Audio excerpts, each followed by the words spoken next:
شهادي رحمة الله تعالى عليه سيد كسيكس كاسوغا فديو محاضرة جيديني يا سؤال لو ويديي waxaa arday baa halkaas oo kale istaaga waan fadhiyay maalinkaas halkaas oo kale istaaga markaas rag badan oo fadhiyeen waa joogaan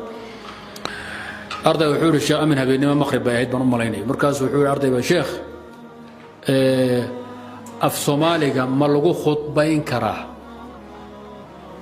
af Soomaaliga markuu yiri intuu san gaarin ma lagu khudbayn karaa sheekh wuxuu yiri kufr waa gaalnimo waxaad sheegtay diinka looga baxaayo waxaan sheekh ma sugtid wuxuu soo wadaan arkaagu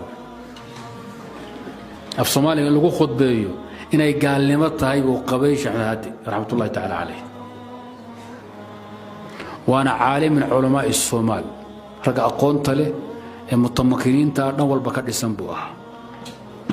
anaguna markaan yiri waa bidco waan laga fiican yahay yaad ila dagaalanteen